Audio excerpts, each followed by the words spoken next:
Mukha.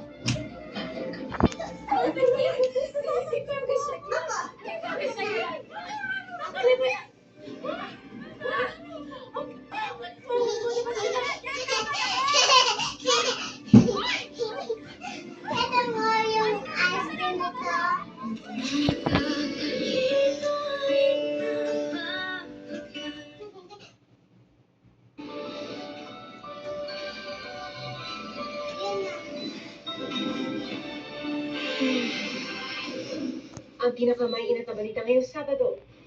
Persons of interest sa umunay pagdukot sa Amerikanong vlogger sa Zamboanga del Norte. Tukoy na ng mga polis. Biktima, nakatanggap raw ng mga banta bago nawala. People coming here to tell my family that there's people that want to kidnap me or they're threatening to kidnap me. Dalawang lalaki nagbabayad sa lang sasakyan. Inireklamo dahil sa pagbabayad ng peking pera. Pero mga suspect, na biktima lang din daw.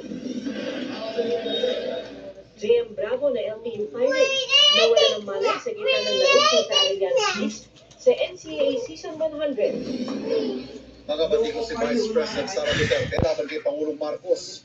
Kinastigo ng ilang leader ng Kamara. Pamo nila sa bise, sagutin ang mga kontrobersyal sa confidential funds.